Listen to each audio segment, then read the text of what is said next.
Welcome back. Now, I was going to ask you a question arising from what Ayobami said in Abuja about you leaving school and going on to become an entrepreneur. Now, how easy is it for a graduate to leave school and become an entrepreneur in Nigeria? Quite difficult, I would say. And it's a mindset, it comes from your training. Unfortunately or interestingly, the example he used is that when you go to school to read history or religious studies, I actually have a first degree from the University of Ife in history and religious studies.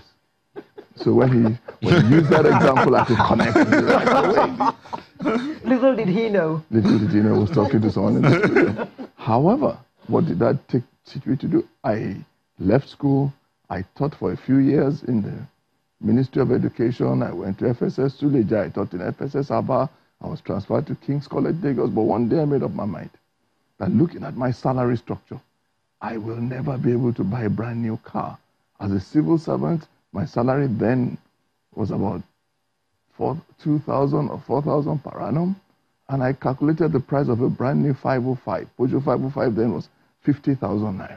And that day I made up my mind to leave the job. That leave because my salary for 10 years, if I saved it with interest, was the only way I'll be able to buy a brand new car. That day I made up my mind, I'm going back to school. And I went back to study law. So you are right that it is difficult on the curriculum we're taught in school to expect to become an entrepreneur. But on the other hand, if you're hungry and you are really innovative, I set up my law practice after working for 1 year under tutelage. I went into the banking industry looking for more money and came out again and said, look, I'm not making the kind of money I thought. The banking industry was collapsing. So I was forced onto the street. I had a wife, I had a child, and we had to survive. So I had to become creative and innovative in running a law firm.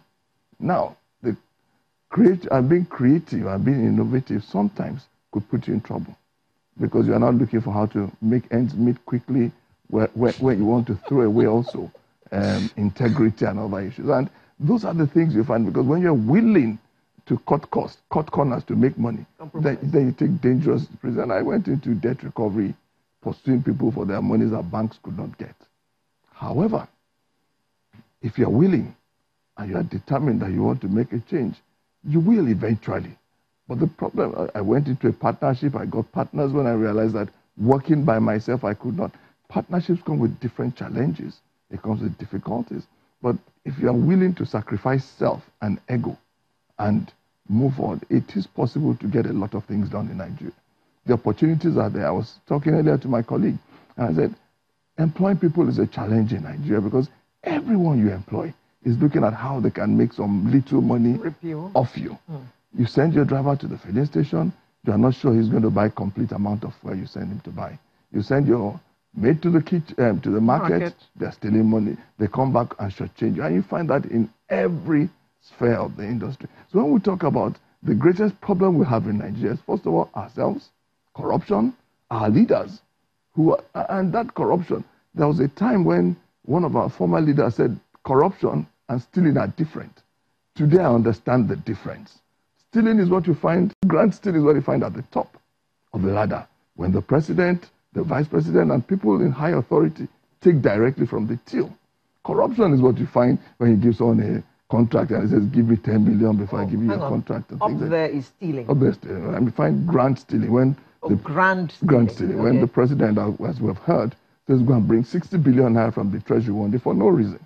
Another day says going to bring $290 million, and nobody asks questions. Nothing is done about it. Nobody asks, and that's just stealing with that. I mean, you heard how some people distributed arms money that was meant to buy guns for soldiers on the street, were just distributed amongst friends. 3 people distributed $3 billion in this what they call the Exchange Strategic Alliance contract. 3 people said that it's $3 billion, and nobody's saying anything. But rather, we find judiciary stalling, lawyers playing games. We find no consequence for bad behavior. It's what has gotten us where we are. And everybody is just looking for how to make quick gains. So running your own business is going to be a challenge for a young man who is not determined and ready to go through the process. But you see, that thing, when you say the bulk of the citizenry appears to look like they want to make some money off you, you find out that, or they want to pilfer, or they want to take from you one way or the other, or they want to take from the system.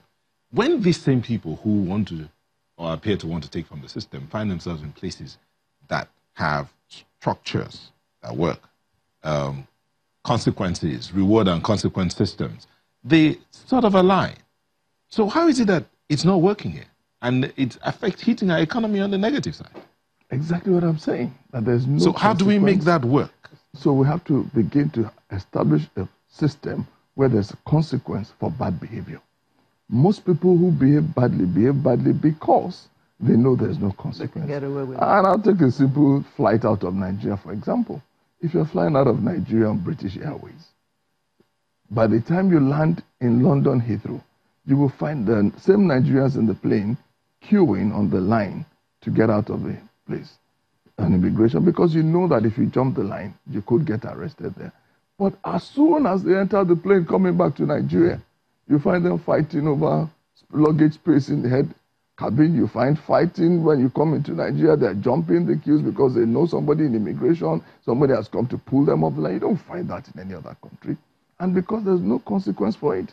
I mean, you don't find a British immigration official leaving the line to go and call somebody he knows out of the line. You all queue up and wait. Is it this that is now the problem with our economy? Where, I mean, Dr. talked about jobless growth. Imagbara talked about no clear working plan. No, you see, I disagreed with Dr. totally over what he said anyway. When Imagbara said we have to be unemotional about this, I agreed with him totally. Because it's not about emotions. It's about facts and figures. When Dr. said that an unemployment rate is growing, I said, no. What has happened, and if you look in our history, in 2008, what was our population? 163 million. In 2018, what is our population today? We have 193 billion. So already from statistics, I mean, we're dealing with estimates. There's an estimated increase of almost 30 million Nigerians. By the CBN and NBS statistics, unemployment has actually dropped. We're now 88 million people unemployed as against 100 and something million when we had fewer people in Nigeria. So I don't know the basis for even reaching that conclusion. Because even if they say Nigeria is poverty capital, you are looking at the number of unemployed people vis-a-vis what you find in other parts of the world. When you look at that unemployment, the poverty capital of the world, you're still talking against a higher population. No. The Indian population, for instance, is about 1 billion plus, and we are less than 200 million, going by the estimates we have. So if you're going to look at that point of the poverty capital, then you're still weighing against a more populous nation. You're weighing against other. It's not only Nigeria and India that are in comparison. Yes. In Nigeria, in 2012, we had 112 million people unemployed. As at the end of 2018, we had 88 million people unemployed, underemployed, whereas our population has increased. So what I'm saying is that the population poverty capital issue is the number of 88 million people is more than what many countries have as population. So when you compare 88 million people unemployed people in Nigeria with the total number of people you find in Ghana, which is 47 or so million, then of course you will say there are poor people in Nigeria. But in terms of has the country moved forward? Definitely. Definitely. Okay. We need to get to that. Let me ask you about infrastructure. Is our infrastructural development developing in such a way as to help our economy in any way? Well, gradually we are moving towards it. But please, can I just have a minute to react to what there's no time. No,